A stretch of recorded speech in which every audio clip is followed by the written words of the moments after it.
পাকিস্তানের একটা জাহাজ কয়দিন আগে আপনারা দেখেছেন যে করাচি থেকে এসছে এবং বাংলাদেশের অনেক গণমাধ্যম এমনভাবে খবরটা তো করেছে যে অ্যাজ ইফ গত 53 বছরে পাকিস্তান থেকে কোনো জাহাজ বাংলাদেশে আসে নাই।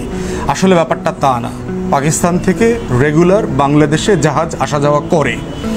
যেটা হয় হয়তো কন্টেইনার শিপ এই প্রথমবার এসছে। জেনারেল যে কার্গো শিপ আছে, বাল্ক শিপ আছে, এগুলো পাকিস্তান থেকে রেগুলার যাওয়া আসা করে। তা না হলে আমাদের সাথে এই যে $1 বিলিয়ন যে ব্যবসা বাণিজ্য আছে সেগুলো কিভাবে হচ্ছে? পাকিস্তানের পেঁয়াজ তো আওয়ামী লীগ সরকারও আনছে। তাহলে এই ধরনের উদ্ভট নিউজ করে এবং কোনো পত্রিকাতে দেখলাম যে কোনো কন্টেইনার খালি ছিল, কোন কন্টেইনারে কি ছিল সেটা জানা যায় নাই। আপনার জানতে হবে কেন? যে ব্যবসা করে সে জানবে। আপনাদের রেভিনিউ বোর্ড আছে, বাংলাদেশ ব্যাংক আছে, ওখানকার কাস্টমস ভ্যাটের যে গোয়েন্দা আছে, ওদের কিন্তু নিজস্ব গোয়েন্দা সংস্থা আছে। তারা দেখবে যে এলসি করা হয়েছে কোন পণ্যের জন্য, এটা কি আলুর জন্য করা হয়েছে, আলুর বদলে কি পটল এসেছে, পটলের বদলে কি পেঁয়াজ এসেছে, ওটা তারা দেখবে। কন্টেইনার খালি কেন আসছে এই জবাবদিহিতা তারা করবে। কিন্তু বাংলাদেশের গণমাধ্যমে এমন একটা হইচই হয়ে গেছে, হায় হায় হায় কী অবস্থা হয়ে গেছে। ভাবখানা এরকম যে পাকিস্তান ভারত দখল করে ফেলছে, এরকম একটা খবর।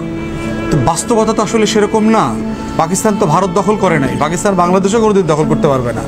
সো সেইখানে জাহাজ একটা কেন, হাজার হাজার জাহাজ আসা দরকার। কারণ জাহাজ আসা মানেই হচ্ছে বাংলাদেশের সাথে ব্যবসা বাণিজ্য বাড়বে, বাংলাদেশে বিনিয়োগ বাড়বে, আমাদের আমদানি রপ্তানি বাড়বে, আমাদের কর্মসংস্থান বাড়বে। পাকিস্তান তো কোনো নিষিদ্ধ দেশ না, তাদের সাথে তো আমাদের কূটনৈতিক সম্পর্ক আছে, ভারতের সাথে যেমন আছে পাকিস্তানের সাথেও আছে। সকল দেশের সাথে আমাদের কূটনৈতিক সম্পর্ক আছে, তাদের সাথে ব্যবসা বাণিজ্য সব কিছু চলছে, চলমান থাকবে এবং থাকতে হবে। প্রশ্ন হচ্ছে ভারত যদি বোধ করে থাকে যে পাকিস্তানের কন্টেইনার শিপ আসার মধ্য দিয়ে তাদের নিরাপত্তা ঝুঁকি আছে, কোনোভাবে যদি তারা বোধ করে থাকে, সেটা তারা বাংলাদেশ সরকারের সাথে রেজ করবে যে কিভাবে তার নিরাপত্তা ঝুঁকির বিষয়টা বাংলাদেশ অ্যাড্রেস করতে পারে। এবং সেখানে বাংলাদেশ সরকারকে আমরা অনুরোধ করব যে আপনারাও বিষয়টা রেজ করেন, হাই কমিশনারকে ডাকান যে এত হইচই কেন, এত মাতম হচ্ছে কেন পশ্চিমবাংলায়, কলকাতায় এই যে বিজেপির যে চ্যানেলগুলো আছে, হিন্দুত্ববাদী ফ্যাসিবাদী যে চ্যানেলগুলো আছে, এত চিৎকার চেঁচামেচি কেন? সমস্যাটা কি? আপনাদের এই গুজব, এই যে হিন্দুত্ববাদী গুজব, আওয়ামী গুজব সব একসাথে মিলে কাজ করছেন কেন? আপনাদের নিরাপত্তা ঝুঁকি থাকলে স্পেসিফিকলি বলেন এই কনসার্ন আছে, এই কনসার্ন অ্যাড্রেস করা হবে। এবং সেই ব্যাপারে আমরা যেহেতু কোনো নেইবারকে, কারো সার্বভৌমত্বকে আমরা কোনো ডিস্টার্ব করব না, এই ব্যাপারে আমাদের রাষ্ট্র আকারে আমাদের কমিটমেন্ট আছে। Zero problem with the neighbours. আমাদের সকল নেইবারের, প্রতিবেশীর যে স্বাধীনতা সার্বভৌমত্ব আছে তার প্রতি আমাদের শতভাগ সমর্থন আছে। এটার ব্যাপারে আমাদের মধ্যে কোনো দ্বিতীয় কোনো ভাবনা নাই।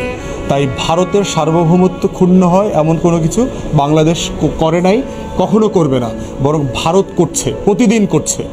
বাংলাদেশের ইতিহাসের নৃশংসতম হিটলারকে তারা তাদের দেশে আশ্রয় দিয়ে আমার স্বাধীনতা, সার্বভৌমত্ব, বিচার, মানবাধিকার প্রত্যেকটা জিনিসকে তারা প্রশ্নবিদ্ধ করেছে।